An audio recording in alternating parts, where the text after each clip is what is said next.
Higuruma rentre dans le jeu, et c'est justement à travers son point de vue qu'on entre dans le 8e épisode. À la base, c'est un avocat comme il devrait y en avoir beaucoup plus. Il a une vision claire de la justice et souhaiterait qu'elle soit appliquée comme telle. En suivant les règles, chacun à son propre niveau. Malheureusement, dans la vie, on a beau faire les choix les plus justes, ou encore faire le plus gros effort qui puisse être possible, on n'est pas toujours récompensé comme on le mériterait. Et c'est ce qui lui est arrivé, d'où son pétage de câble. Je ne vais pas m'en cacher, c'est un personnage que j'aime beaucoup. Déjà, sa voix, ça lui colle parfaitement, et la mise en scène autour de lui, j'adore. Et il a une vibe derrière un peu à la Matt Murdock. Peut-être qu'il en est inspiré, je ne sais pas. Mais ça doit être son côté justicier, tiraillé entre le respect des lois et le fait qu'il se sert des règles de la traque mortelle comme d'une excuse pour appliquer une forme de sentence. Bon, je suis allé un peu trop loin, revenons un peu en arrière. Megumi et Yuji sont à la recherche de Higuruma qui possède déjà 100 points, histoire de faire sortir ceux qui ne veulent plus participer. Tous deux ont le même objectif mais pas la même destination. La bonne réponse se trouvait devant Yuji. Son guide était bien une connaissance, en tout cas je dirais plus une croisade. On a un petit flashback du gars qui est en tout cas monsieur tout le monde, quelqu'un qui n'est pas forcément mauvais, mais qui s'est adapté, qui a fermé les yeux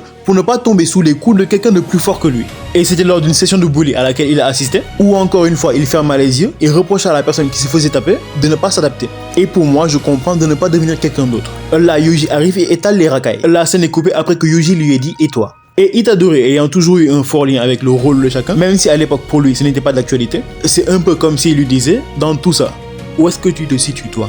Bref, Yuji entre dans le théâtre pour rencontrer Higuruma et lui demander des faveurs. Alors que de l'autre côté, Megumi qui a été piégé se retrouve face à... je ne sais pas, Peregrine.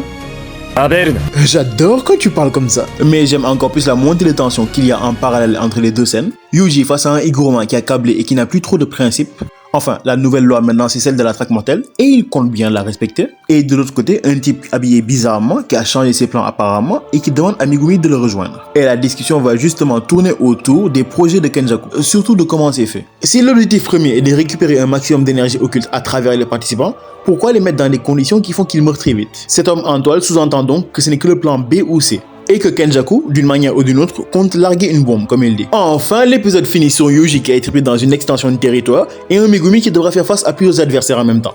Alors que quelque part dans ce monde, Kenjaku semble entamer une discussion autour d'une table, je me rappelle que la parole est un droit pour tous. Cependant, si on pouvait éviter les avocats du diable, ça arrangerait le monde.